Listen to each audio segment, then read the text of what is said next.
मंगल Dhillon channel एक ऐसा channel जो आपका जीवन बदल सकता है, जैसे अब तक बहुतों का जीवन बदल चुका है। मंगल ढिल्लोन चैनल। नमस्कार, आदाब, सत श्री अकाल। दोस्तों, रब भगवान से मेरी बातें, माई कन्वर्सेशंस विद गॉड, रब नाल मेरियां गल्लां, इस श्रृंखला में ये 34वां एपिसोड होगा, 34। मैंने जिक्र किया था कि जैसे ट्रांस में ईश्वर ने जब भी दया की, मुझे जवाब दिया, किसी न किसी रूप में मुझसे बात हुई, और वो सारे प्रमाण जहां जहां भी कभी मैंने पुकारा, कभी द्वंद्व हुआ, कभी मैंने बहस की, सवाल किया, उसके जवाब मिलते रहे। लेकिन फिर एक स्टेज आई जब मैंने यहाँ जो आश्रम बनाया, आश्रम मैं पहले भी कह चुका हूँ, आश्रम वो जो नॉर्मल आश्रम होते हैं ऐसा नहीं, जहाँ मुझे उसके नाम का आश्रय मिला, इसलिए मैं इसको आश्रम कहता हूँ, क्योंकि यहाँ काम ही बंदगी का है, नाम जाप है, सुमिरन है, लोगों को करवाना है, बताना है, बस यही काम है, और कोई काम यहाँ नहीं होता है, चाहे वो टेक्नोलॉजी को इस्तेमाल करके हो, लेकिन काम वही है। तो जब मैं इस जगह आ गया नीलों कला में, मैंने तारीख बताई थी 10 नवंबर 2018। वैसे तो यहां बहुत साल हो गए, लेकिन ये जो घटना घटी मेरे साथ 10 नवंबर 2018, मैं इसी ऑफिस में यहां बैठा हुआ था। उसके बाद मैं, ये इधर एक अलमारी है, अभी तो ये सब बन गया पीछे, तभी नहीं बना हुआ था।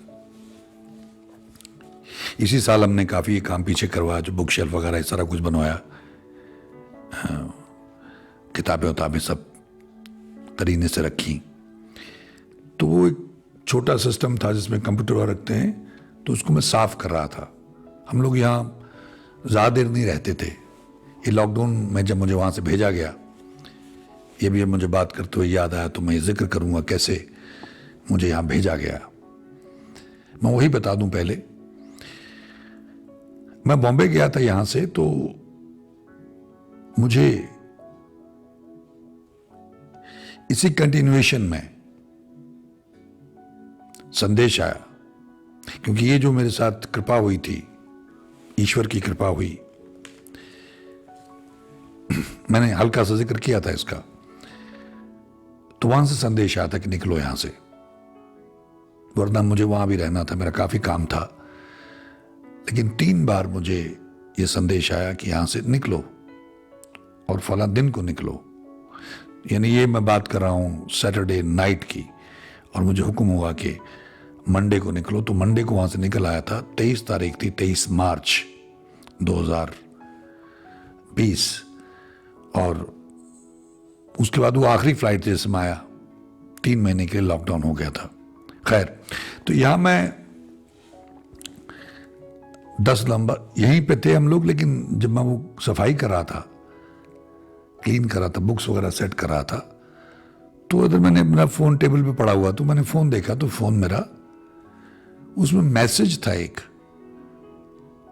और वो मैसेज खुला हुआ था। नॉर्मली अगर आपको कोई भी मैसेज आता है तो आपको उसको चेक करना पड़ता है, खोलना पड़ता है, लेकिन यहां ये मैसेज खुला हुआ था, तो मैंने ध्यान नहीं दिया, मैंने ऐसे ही देखा, ये क्या मैसेज है भाई। तो उसमें कुछ इस तरह का लिखा हो, जैसे आजकल लोग पोस्ट डालते हैं फेसबुक पे या व्हाट्सएप पे, सोशल मीडिया में आमतौर पे आप देखते हैं कि भाई फला जगह पे ये चमत्कार हो गया, फला ये हो गया। वो किसी न किसी का अपना एक प्लान होता है। तो उसमें जैसे कुछ आश्रम खुलते हैं तो लोग लिख देते हैं कि भाई आप पे ईश्वर की कृपा है, और आप कुछ भी पूछें, कुछ सवाल पूछें, इस तरह के लोग करते रहते हैं, पोस्ट आते रहते हैं, आपको मैसेज आते रहते हैं। तो मुझे भी ऐसा मैसेज देखा मैंने। अब ये नहीं सोचा कि वो खुला कैसे था, खुला हुआ कैसे था, जबकि मैं तो ऐसे नॉर्मल ना फोन पड़ा हुआ था। तो उसमें लिखा हुआ था कि बेटा तुम्हारे साथ, हरिओम बेटा, तुम्हारे साथ मेरा बहुत पहले का बहुत पुराना रिश्ता है, तो तुम कोई भी 5 प्रश्न पूछ लो, उसके उत्तर दूंगा। ईश्वर ने मुझे आज्ञा दी है। तो मुझे ऐसा लगा कोई आश्रम जैसे आजकल लोगों ने बनाया हुआ ऐसी कोई पोस्ट होगी, तो मैंने उसमें हरिओम तत्सत लिख के मैसेज भेज दिया और मैं अपना काम करने लग गया। तो उसके दूसरे दिन मुझे, दूसरे या तीसरे दिन, मुझे एग्जैक्टली याद नहीं है, मुझे फिर वही संदेश आया। और कमाल की बात यह है कि वो फिर मैसेज खुला। जब मैंने उसको देखा तो उसमें अब लंबी बात लिखी हुई थी। जो मैंने पहले कहा था कि जब डायरेक्टली बात होनी शुरू, मुझे लिखित रूप में संदेश आने लग गए, जिनको मैंने शुरू में माना नहीं, मैंने विश्वास नहीं किया कि मुझे ईश्वर के यहाँ से, ईश्वर के दरबार से, या कोई ऐसी शक्ति जो ईश्वर का रूप है, वो मुझे लिखित रूप में मेरे फ़ोन में मैसेज भेजेगी। तो और जिस तरह की बुद्धि मुझे ईश्वर ने दी है, मैं, ठीक है, मैं आध्यात्मिक हूँ, धार्मिक हूँ, मैं विश्वास करता हूँ। बहुत सारे लोग जो हमारे तथाकथित बुद्धिजीवी हैं या इंटेलेक्चुअल्स हैं या साइंटिफिक सोच के मालिक हैं, तो वो तो इस बात को भी बड़ा दकियानूसी सोच समझते होंगे। ये उनकी अपना अपना नज़रिया है। तो मेरा धर्म में तो यकीन था, लेकिन इतना भी नहीं कि मतलब मैं किसी चीज़ को एनालाइज ना करूं। अपनी अपनी बुद्धि, अपना अपना लेवल है। तो मैंने जब उसको पढ़ा, उसमें काफ़ी कुछ लिखा हुआ था कि बेटा तूने विश्वास नहीं किया, विश्वास नहीं आया तुझे, तूने प्रश्न नहीं पूछे, ये लिखा हुआ था। चल मैं तुझे तेरे बारे में कुछ बताता हूं। तो तेरी जन्म तिथि बताता हूं। तो मेरी date of birth, time, year सब उन्होंने लिखा हुआ उसमें। तो मुझे लगा चलिए ये किसी को वैसे ही पता चल सकता है। फिर उन्होंने कहा कि तेरा जो इस नंबर का दफ्तर है मुंबई में, उसमें फला जगह पे 4 कुंडलियां हैं। उसमें एक तेरी है, एक तेरी पत्नी की और 2 तेरे बच्चों की हैं, और वो दीवार के साथ टंगी हुई हैं। एक ऐसे फ्रेम सा था, उसमें रखी हुई थी। उनकी डेट ऑफ बर्थ ये है, टाइम ये है। ये मेरे लिए बड़ा विचित्रतम था कि मुझे ऐसे लिख के मैसेज आ रहा है। और फिर उसमें एक कबर्ड है, उसके ऊपर काले रंग का वहां एक ब्रीफकेस रखा हुआ था, उसमें कुछ पैसे रखे हुए थे। उसके अंदर क्या है तुझे मालूम है? उन्होंने मुझे ये बताया, लेकिन मुझे मालूम था कि उसमें पैसा रखा हुआ है। अब प्रश्न पूछ ले। तो ऐसी कुछ और बातें जब उन्होंने मुझे बताई, उसमें लिखा हुआ मैंने पढ़ा, तो मैं तो नेचुरली, अब एनीबडी विल बी अमेज्ड। तो और मेरे बच्चों के बारे में किसी को नहीं मालूम है उनकी डेट ऑफ बर्थ और टाइम, वाइफ की डेट ऑफ बर्थ और टाइम, ईयर, सब, और वो जहां जहां जो चीजें रखी थी वो सब। तो मैं बड़ा प्रभावित हो गया और एक बड़ा एक्साइटेड हो गया। तो मैंने उसी में जवाब लिखा और माफी मांगी और कहा कि मुझे मालूम नहीं था, मैं माफी चाहता हूं, और जो आपने कहा प्रश्न पूछो। तो अब मुझे प्रश्न सूझ नहीं रहे हैं कि मैं क्या प्रश्न पूछूं, कौन से प्रश्न पूछूं, मुझे सूझ नहीं रहा है। और मैं अपनी नासमझी के लिए माफी चाहता हूं कि मैंने आपको गंभीरता से नहीं लिया। लेकिन जैसे ही मुझे सूझेंगे वो प्रश्न, तो मैं निश्चित रूप से आपसे प्रश्न पूछूंगा और मुझे माफ करें। तो ये मैंने मैसेज उनको भेज दिया वापस, जहां से मुझे वो मैसेज आ रहा था उसी के जवाब में मैंने भेज दिया। लेकिन मैं अब सोचने लग गया कि मैं सवाल क्या पूछूं। तो मेरे सवाल आमतौर पे नहीं होते कि मुझे तरक्की कब मिलेगी, ऐसा कुछ नहीं था। मेरे सवाल वही थे, मोक्ष के बारे में और जो मिशन मेरा है धर्म के बारे में, मेरे अपने जीवन के बारे में, और अध्यात्म और ईश्वर के साथ ईश्वरत्व को प्राप्त करने के बारे में मेरे कुछ सवाल थे। तो मैंने 5 से सवाल मेरे ज़्यादा हो गए।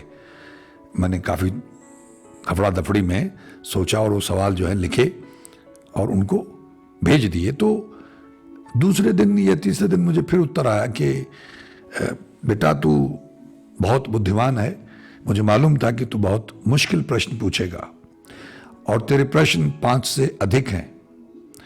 और मैंने उसमें लिखा भी था कि मैं माफ़ी चाहता हूं कि छठा प्रश्न आ गया तो नहीं है, लेकिन मैं पूछ रहा हूं, यदि उचित समझें तो उत्तर दे दें। और फिर उसमें कुछ मैंने ये होशियारी भी करने की कोशिश की थी कि एक ही प्रश्न में मैंने और प्रश्न पूछ लिए थे, तो लगता तो एक था लेकिन उसके अंदर प्रश्न के अंदर प्रश्न था। तो भी उन्होंने मुझे लिखा कि तूने बहुत होशियारी चालाकी की है कि प्रश्न के अंदर ही मुझसे प्रश्न पूछे हैं। तो 2 का तो उन्होंने मुझे साथ के साथ ही उत्तर दे दिया कि यस, ये जो तू करना चाहता है कर, इसमें तुझे सफलता मिलेगी। लेकिन जो दूसरे 3 सवाल थे वो बड़े मुश्किल थे, पिछले जन्मों से कनेक्टेड थे। तब उन्होंने कहा कि इसका उत्तर मुझे समय लगेगा, क्योंकि तेरे पिछले जन्मों से कनेक्टेड है, तो फिर उसका मैं उत्तर दूंगा। और बाद में फिर उन्होंने मुझे उसका उत्तर दिया लिखित रूप में। अब मुझे ये लगता था कि ये जैसे हम सब सोचते हैं, जितने भी लोग सुन रहे हैं वो भी ये सोचेंगे, बाद में जो भी इसको देखेंगे इस वीडियो को तो वो भी सोचेंगे कि भाई कोई आईडी होगी, कोई फोन नंबर होगा, मतलब कहीं से अगर ये मैसेज आ रहा है, मुझे मैसेंजर पे आता था मैसेज, तो मैंने उनसे पूछना अच्छा उसमें नंबर कोई नहीं था। नहीं तो नॉर्मली आप ढूंढेंगे तो जिस पे आप जाएंगे, जहां पे जो आईडी होगी तो वह नंबर मिल जाएगा, तो वो नंबर नहीं था वहां कोई। तो मुझे बड़ी हैरानी होती थी, कोई आईडी फेसबुक की दिखा रहा था, तो उसमें उत्तरकाशी आ रहा था लिखा हुआ। तो मुझे लगा ये कोई बाबा है और वो उत्तरकाशी में रहता है, तो उसके पास एंड्रॉयड फोन होगा, नेचुरली उसके पास नेट भी होगा, उससे ही मुझे ये मैसेज भेजता, उत्तर भेजता है। तो निश्चित रूप से वो ब्रह्मज्ञानी होगा या उसके पास दृष्टि होगी, विद्या होगी, वो ट्रेवल कर सकता होगा। यानी जैसे होता ना कि आप मन की गति से ट्रेवल कर सकें बॉडी के साथ, ब्रह्मज्ञानी कर सकता है। एक ही समय में कई जगह वो विराजमान हो सकता है, उपस्थित हो सकता है, प्रकट हो सकता है। तो मुझे ऐसा लगा कोई बाबा पहुंचा हुआ है, त्रिकालदर्शी कोई बाबा है, तो वो मुझे मैसेज भेज रहा है, तो मेरे कुछ भाग्य में अच्छा होगा, इसको मेरा नंबर कहाँ से मिला ऐसे, या कोई बाबा ऐसा होगा वो इंडस्ट्री वालों से संपर्क करना चाहते होंगे, तो मेरा कहीं से उनको मिल गया होगा फेसबुक पे, तो मुझे ऐसा मैंने सोचा। तो मैं उनको प्रश्न करने लग गया।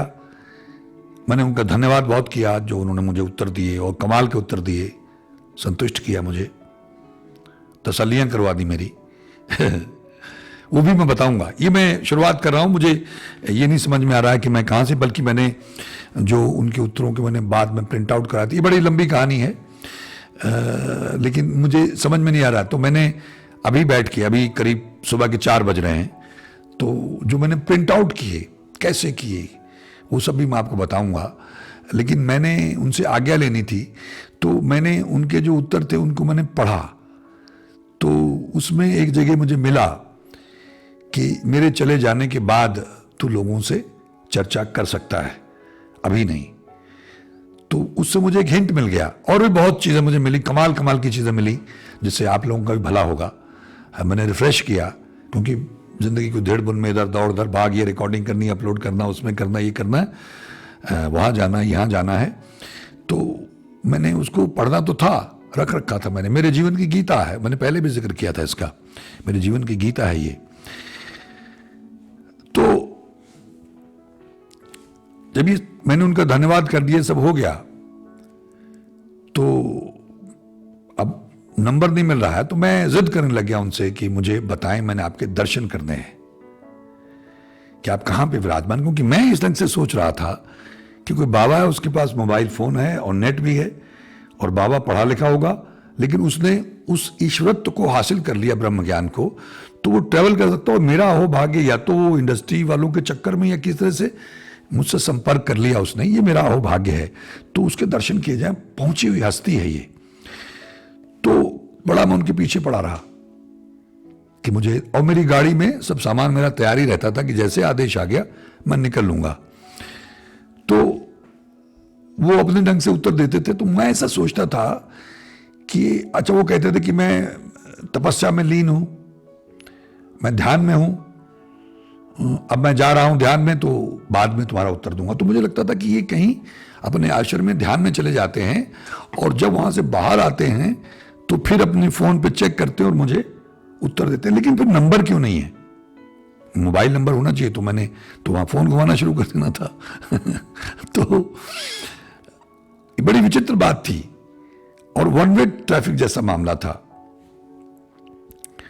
तो फिर उन्होंने, अब मुझे उत्तर आता था, हरिओम बेटा, मैं तपस्या में लीन था, तो अब मैं तुम्हें उत्तर दे रहा हूं।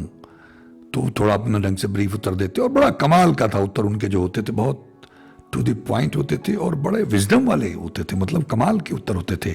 भाषा और जो उनमें संयम और जो कंट्रोल और टू द पॉइंट, और मतलब कमाल ही था। तो अब मैं बड़ा भावविह्वल हो गया और बड़ा बेचैन हो गया। डॉक्टर रजनी साक्षी हैं, इनफैक्ट वो कारण है इसका। मतलब मेरा अपना जो भाग्य था वो तो था ही, ईश्वर ने दया की, लेकिन उसका डॉक्टर रजनी का तप था। उनके साथ में प्रलय से पहले की बात है ये, उनका रिश्ता था, और उसके बाद उन्होंने ईश्वरत्व को प्राप्त कर लिया। ये मुझे बाद में पता चला, लेकिन उस वक्त तो हम, ये कोई बाबा है और उसको पकड़े भाई, उसके पास तो बहुत शक्ति है और दृष्टि है, दिव्य दृष्टि है, और उसको किस तरह से पकड़े, दर्शन करें उसके। तो अब वो हमको कोई सेटिस्फैक्टरी उत्तर नहीं दे रहे थे। ये मैं इसलिए कह रहा हूं कि मुझे जिज्ञासावश या कह लो कौतूहलवश एक्साइटमेंट थी, तो मैं आपसे शुरुआत कर रहा हूं, लेकिन मैं ये समझ नहीं पा रहा हूं कि मैं कहां से कैसे उसको शुरू। बड़ा विस्तृत मामला है मेरे जन्मों जन्मों का। प्रलय से पहले जब मैं महाराजा होता था, और तो उस समय का रिश्ता था। डॉक्टर रूपा के साथ भी, मतलब उनका पिछले जन्म का नाम, उस वक्त का नाम रूपा, वैसे उनका नाम रजनी, डॉक्टर रजनी, तो वो समय का रिश्ता है। तो अब जब मैं उनके पीछे पड़ गया कि इनसे मिलें, तो ये उनके उत्तर आते रहते थे, लेकिन इस बात पे वो राजी नहीं होते थे कि मैं उनके दर्शन कर सकता हूं या उनके आश्रम में आ सकता हूं। मुझे ऐसा लगता उनका आश्रम है। तो फिर मैंने ऐसे प्रश्न करने शुरू किए कि मतलब आप हमें उत्तर देते कैसे हैं? उन्होंने कहा कि मेरा कोई आश्रम नहीं है। तो मैंने कहा आप जहां भी बैठे हुए हैं, कहीं जंगल में बैठे हुए हैं, कुटिया में बैठे हुए हैं, पेड़ के नीचे बैठे हुए हैं, जहां भी हैं, बस मुझे बता दें, मैं वहीं आके दर्शन कर लूंगा आपके। ज़्यादा समय नहीं लूंगा, मुझे 5 मिनट ही दे दे। दूर से अगर आपके बहुत फॉलोवर हैं, जो आपके सेवादार हैं, तो मैं दूर से दर्शन कर लूंगा आपके, भाई इतने में धन्य हो जाऊंगा। ऐसा मैं उनसे आग्रह करता रहा। लेकिन वो जब उन्होंने कहा मेरा आश्रम नहीं है, और फिर एक स्टेज पे आकर उन्होंने कहा कि ये मैं ऐसे अटेंडम आपको बता रहा हूँ, उस क्रम में नहीं बता रहा हूँ, क्योंकि मुझे भी एक्साइटमेंट थी शुरू करने की, और शायद कुछ लोगों को प्रतीक्षा होगी। तो कहने लगे कि बेटा मेरा शरीर भी नहीं है। अब तो मतलब मैं दंगी रह गया कि शरीर भी नहीं है, आश्रम भी नहीं है और फोन नंबर भी नहीं है, तो मुझे फिर मैसेज कैसे आते हैं? तो मैंने उनसे ये पूछा, उत्तर आता था, मतलब 1 दिन के बाद 2 दिन के, उनका अपना हिसाब था, मेरी अपनी की मर्जी, उनकी मर्जी थी, वो जवाब देते थे। तो उन्होंने कहा ये भी तुम्हें मैं अंत में बताऊंगा कि मैं तुम्हें उत्तर कैसे देता हूं, और बताया, और कमाल बताया। तो ये एक लंबा सिलसिला है। अब क्योंकि मेरे मन में एक एक्साइटमेंट थी कि इस टॉपिक पे हम आएं, और कई लोग इंतजार कर रहे होंगे कि लिखित रूप में संदेश आते थे, और यही टेक्नोलॉजी जिसको हम इस्तेमाल करते हैं, जैसे कुछ लोग सोचते हैं कि ये मॉडर्न लोगों की चीज़ है, फेसबुक या इंटरनेट या जो भी सोशल मीडिया है या मैसेंजर है, मोबाइल फोन है, उनके लिए खिलौने हैं, उनसे आगे नहीं है टेक्नोलॉजी। ये जितनी भी टेक्नोलॉजी है, ये जो रॉकेट्स हैं, ये जो यान है, ये जो ऊपर जा रहे हैं, ये सब उनके दाएं हाथ का खेल है। मतलब ये इतनी मेहनत करते हैं, इसको बनाते हैं, लेकिन उनके सोचने मात्र से, उनके शब्द मात्र से ये चीजें घटती हैं। तो आने वाले एपिसोड्स में मैं उसको दोबारा से अध्ययन करूंगा। मुझे याद हैं, बहुत सारी बातें याद, और कमाल की बातें, लेकिन मैं उसका मजा ना चला जाए, मैं भी उसका बहुत आनंद लेना चाहता हूं। क्योंकि आज मैंने बैठ के करीब 2:30 बजे शुरू किया था, तो अभी 4 बज रहे हैं। तो देख लीजिए, इतनी देर तक मुझे पता ही नहीं चला टाइम का, मैं ऐसे देखता चला गया। मैंने प्रिंट आउट निकाले कई दिनों तक, कई कार्ट्रिज खत्म हो गए, और उसमें भी बड़ी इंटरेस्टिंग जानकारी दूंगा, कैसे वो प्रिंट निकले, कैसे उनके स्क्रीनशॉट्स लिए मैंने, और कैसे वो गायब हुए, और कैसे उन्होंने एक बहुत प्यार करने वाले पिता की तरह मुझे धन्य किया, मुझे कृतार्थ किया, मैं बयान नहीं कर सकता हूं। और कैसे कुछ ऐसी घटनाएं घटी जिनमें बहुत रोया, भाव विवल होकर रोया। मैं लेट गया, मैंने जिक्र किया था, यहाँ बाहर लेट गया। वो तमाम जगहों की मैं विजुअल्स आपको दिखाऊंगा, कहाँ लेट गया, कहाँ क्या करता था, कहाँ बेडरूम में उन्होंने मुझे महसूस कराया कि दर्शन तो नहीं दे सकता हूँ, तूने इतना तप नहीं किया है, ईश्वर की आज्ञा नहीं है। अब ईश्वर, ये भी मेरा उनके साथ में, जैसे बच्चा जिद करने लगता है, तो मैं तो उनको ईश्वर कह रहा था, प्रभु कह रहा था, और मुझे मना कर रहे थे। मैं लिखता था ऐसे बातें कर, अभी भी सुन रहे हैं, क्योंकि वो सब जगह हैं। ऐसा उन्होंने कहा कि मैं सब जगह हूं, मैं तेरे साथ ही था, लेकिन तू तप कर, और कैसे करना है, क्या करना है, ये भी सब बताया। मतलब मैंने लिखे उनको, जो मैंने हो सका तो मैं अपने कुछ उत्तर भी आपको पढ़ के सुनाऊंगा कि मेरा रोम रोम रेडी। और मैं आज जब पढ़ रहा था तो मैं उससे प्रभावित भी हो रहा था कि ईश्वर ने मुझे बुद्धि दी, मैंने बड़े अच्छे उत्तर दिए उनको, और बड़ी याचनाएं की उनसे। मतलब मुझे ऐसा लगा कि मैंने उस वक्त कोई मूर्खता तो नहीं की, लेकिन जिससे उनसे मैं जिद करने लग गया, तो कहने लगे तब कर, फिर दर्शन होंगे। तो मैंने कहा मुझे एहसास करा सकते हैं, कहते ये करा दें। कराया तो मेरी क्या हालत हुई वो भी मैं आपको बताऊंगा, कहाँ कहाँ करवाया, कैसे करवाया, वो भी मैं आपको बताऊंगा। फिर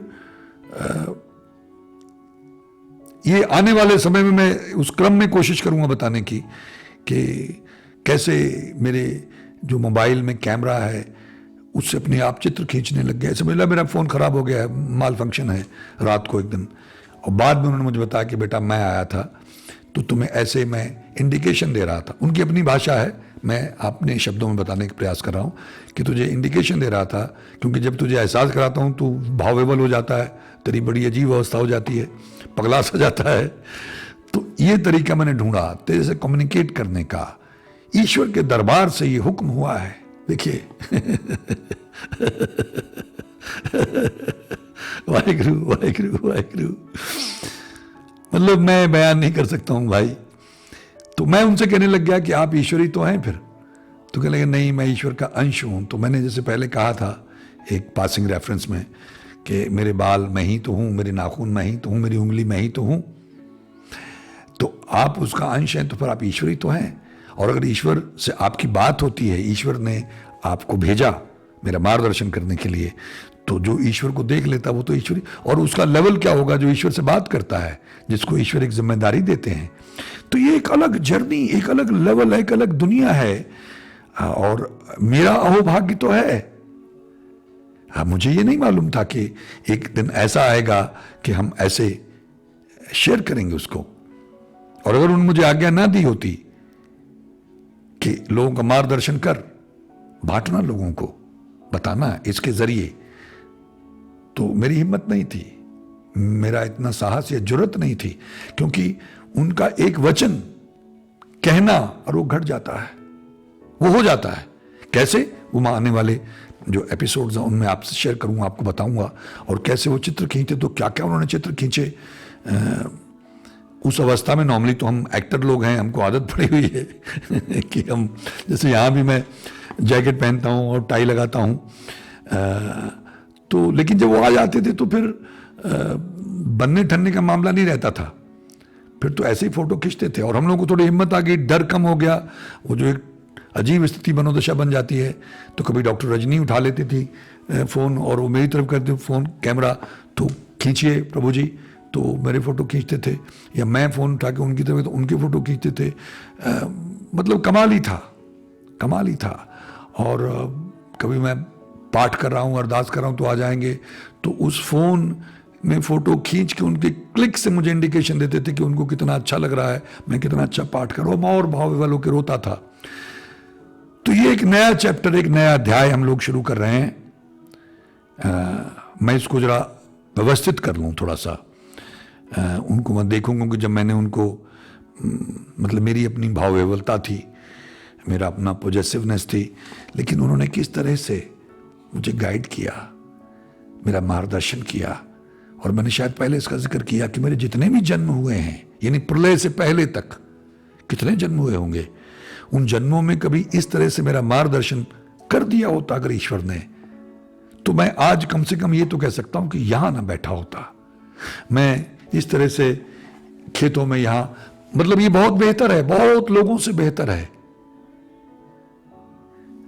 लेकिन मेरी अवस्था, मेरा कोई लेवल और होता, मैं इतना नीचे ना आता। ये मेरा बहुत निचला लेवल है। तो मैं कैसे एक महाराजा से, चक्रवर्ती सम्राट से, जिसके सामने तमाम राजा लोग सर नीचा करके खड़े होते थे, ये मुझे ईश्वर के दरबार से पता चला, इस लेवल पे कैसे आ गया, नीचे आते आते आते आते आते कैसे इतना नीचे आ गया, ये मुझे उन्होंने बताया। और मुझे और, मतलब मेरा जो प्रेम था, भाव विवलता थी, बच्चों जैसी जिद थी, उस सबको देख के उन्होंने मुझे डांटा भी प्रेम से। वो डांट बड़ी प्यार भरी डांट है, समझाया भी, नसीहतें भी दी, गाइड भी किया, मार्गदर्शन भी किया, वचन भी लिए, वचन दिलवाए, मुझसे वचन दिलवाए, और एक एक चीज बारीकी से मुझे गाइड किया। चलो मेरे तो प्रश्न खत्म ही नहीं होते, क्योंकि हम लोग तो लालची लोग हैं, मूर्ख लोग हैं। मैं तो उनके पीछे ही पड़ गया बहुत बुरी तरह से, और फिर उनको कहना भी पड़ा कि यार तू कैसा आदमी है, तुझे इतना कुछ, तेरे इतने 5 का कहा था, तेरे प्रेम को देख के, तेरी भावना को देख के मुझे आना पड़ता है, तेरे उत्तर देने पड़ते हैं। कितने उत्तर दे दिए, तेरे प्रश्न ही नहीं खत्म होते हैं। मेरा अहोभाग्य था, और मेरा रोम रोम, मैं ईश्वर को साक्षी जान के कह रहा हूं, वो सुन रहे हैं, मेरा रोम रोम उनका ऋणी है हमेशा के लिए। क्योंकि ऐसा मार्गदर्शन अगर पहले हो गया होता तो मेरे जीवन का कायाकल्प हो जाता, और इन्होंने अब किया तो इस बार भी कायाकल्प हो गया। बहुत बदलाव आ गया मेरे जीवन में, मेरे नजरिए में, मेरे रास्ते में, मेरी सोच में, मेरी दिशा में, मेरी दशा में। उनके मार्गदर्शन करने से, उनकी कृपा करने से बहुत सारे पर्दे उठ गए आंखों से, बहुत कुछ साफ हो गया, स्पष्ट हो गया। वो सीमाएं जिनको मैं लांघ जाता था और लांघ सकता था, कैसे एक पिता की तरह जो बहुत प्रेम करता हो अपने बच्चे को बहुत प्रेम करता हो और बहुत ख्याल रखता हो, ऐसे एक एक कदम पे मेरा मार्गदर्शन किया, मुझे टोका, मुझे रोका, मुझे समझाया, और बहुत प्यार से, विद ग्रेट वार्मथ। मतलब नहीं, बयान नहीं कर सकता उसको मैं शब्दों में। I can only feel it and try to express it, but in words I can't explain, I can't express it, because नहीं बयान किया जा सकता कि उन्होंने कैसे एक छोटी छोटी चीज को लेकर। और मेरा ख्याल है लगभग 6-7 महीने ये सिलसिला चला, शायद ज्यादा हो, मैं देखूंगा, कल उसका अध्ययन करूंगा, और अध्ययन करने के बाद में मैं फिर एक सिलसिलेवार ढंग से उसको व्यवस्थित करके, और डॉक्टर रजनी के माध्यम से मैं उनसे बात भी करूंगा, क्योंकि आज मैं पढ़ रहा था तो उन्होंने जो वचन दिए हैं, क्योंकि वो शक्तियां, वो ईश्वर तो वचन का पक्का है, और जो मैंने बच्चों की तरह जिद करके, मिन्नतें करके, हाथ जोड़ के, पांव पड़ के, खुशामदें करके उनसे पूछा, जानना चाहा या रियायत मांगी, तो उन्होंने दया करके मुझे कहा कि ऐसे कर लेना, ऐसे कर लेना, मेरे दर्शन करने हो तो ऐसे कर लेना और ये भी आने वाले वक्त में मैं आपको बताऊंगा, और मुझसे बात करनी हो तो फिर ऐसे कर लेना, वो भी कमाल, मतलब गजब। तो मैं कल डॉक्टर रजनी के माध्यम से, उन्होंने कहा था, वचन दिया था कि जब तुझे बहुत ऐसा हो तो उनके पुराने, वो तो सब पुराने नामों से बात करते हैं, जो चंडीगढ़ में सज्जन है, जो मेरा दरबारी होता था, डिटेक्टिव सिद्धू, उनको दरबारी ही लिखते थे कि दरबारी के यहाँ गए थे, दरबारी से तुम्हारी वार्तालाप हुई, दरबारी भी मेरे दर्शन करना चाहता है, क्योंकि हमारी बात होती थी, तो तुमने अपने मित्र को बता दिया मेरे बारे में, चलो कोई बात नहीं, माफ़ करता हूँ, लेकिन आगे से ऐसा मत करना, आज्ञा नहीं है, मेरे बारे में बातें मत किया कर। तो ये उन्होंने मुझे कहा था। और कई बार मैंने, जब मुझे ज़रूरत पड़ती है, मैं कहीं घिर जाता हूँ तो मैं बैठ जाता हूँ, और मैं तो डॉक्टर रजनी के पाँव भी पकड़ लेता हूँ मैं तो नीचे ही बैठ जाता हूँ, और वो कहने लगते हैं उसके माध्यम से कि ये रूपा के घुटने हैं, ये रूपा के पाँव हैं, मेरे नहीं हैं, छोड़ छोड़ तो ये बड़ा गजब का रिश्ता है, ऐसी माधव खिंचतनी। तो ये मेरा अहोभाग्य था, मेरा कहीं पूर्व जन्म में जो बोया था, जो मैंने पुण्य किया, जो जप तप किया, वो अंकुरित हुआ। और मेरा अहोभाग्य कि इस कलयुग में उस ईश्वर ने, उस मालिक ने, उस नारायण ने, उस हरि ने, उस वाहिगुरु, उस अल्लाह ने, उस गॉड ने मेरे ऊपर दया करके, कृपा करके मेरा मार्गदर्शन किया। मैं सारा जीवन भी धन्यवाद करता रहूं, धन्यवाद करता रहूं तो मैं नहीं कर पाऊंगा, नहीं कर पाऊंगा। मैं बस ऋणी हूं, ऋणी हूं, रोम रोम ऋणी है, निशब्द हूं। मैंने लिखा भी था उनको, निशब्द हूं, शब्द ही नहीं थे मेरे पास उनका धन्यवाद करने के लिए, और अब भी नहीं है। तो मुझे माफ़ करें, मैं इतना व्यवस्थित होके शुरुआत करूंगा। अभी मैंने पाठ करना है जपजी साहब का, जो हमारी नित्यनेम होता है, तो मैं उसकी शुरुआत करूंगा और उसके बाद सोऊंगा कोई 5 बजे के करीब। तो आगे आने वाले दिनों में मुझे उम्मीद है, जो भीगी हुई रूहें हैं, जिनको चाव है उस बापू के बारे में जानने का, सुनने का, और मेरा अनुभव, क्योंकि ये व्यक्तिगत अनुभव है, किसी का अलग, सबका अलग अलग हो सकता है, मेरा इस तरह से हुआ। और वो कैसे मैंने फिर जाना, ये सब उन्होंने बताया मुझे कि वो मुझे कैसे उत्तर लिखते थे, और उसके बाद क्या क्या हुआ अभी बहुत देर से मुझे कहने लगे कि तू मुझे परेशान करता है। अब मुझे परेशान मत कर, तुझे बता दिया सब कुछ, जब कर तब कर। और ये बात विशेष तौर से आपसे कह दूं कि मुझे निर्देश हुआ था, मैं आप सबसे कहता हूं, वैसे तो तमाम महापुरुषों ने, गुरु साहब ने, अमृत वेला सचनाव वडियाई विचार गुरु नानक देव जी महाराज ने कहा है, और भी महापुरुष कहते रहते हैं, लेकिन मुझे स्पेशल तौर पर उन्होंने कहा। और जब मैंने उठ के पाठ करना शुरू कर दिया तो बड़े प्रसन्न होते थे कि बेटा मैं बहुत प्रसन्न हूँ, यही है रास्ता। तो सवेरे उठ के नहा धो के, और मैंने ये भी पूछा, हम जैसे हम निकम्मे लोग हैं कि अगर मैं पंच स्नाना करके कि नहा नहीं सकता हूँ, ठंड होती है, मेरे अपने बहाने होते हैं, सबके होते हैं। तो कहने लगे बीमार है या कोई ट्रैवल कर रहा है, कोई मजबूरी परेशानी है, पानी नहीं है, तो पंच स्नाना मतलब हाथ, मुंह और पाँव धो के तो पाठ कर सकता है, अन्यथा नहा के। तो नहाना बहुत ज़रूरी है, स्नान करना सुबह। और उन्होंने कहा कि 3 बजे उठ, लेकिन 4 से 5, ये सब लोगों ने कहा है, अगर तू पाठ करेगा तो फिर ईश्वरत्व की प्राप्ति हो सकती है, फिर मोक्ष मिल सकती है, फिर तेरी यात्रा, यानी जल्दी तुम्हारा फासला तय हो सकता है, ऐसा उन्होंने मुझे बताया था।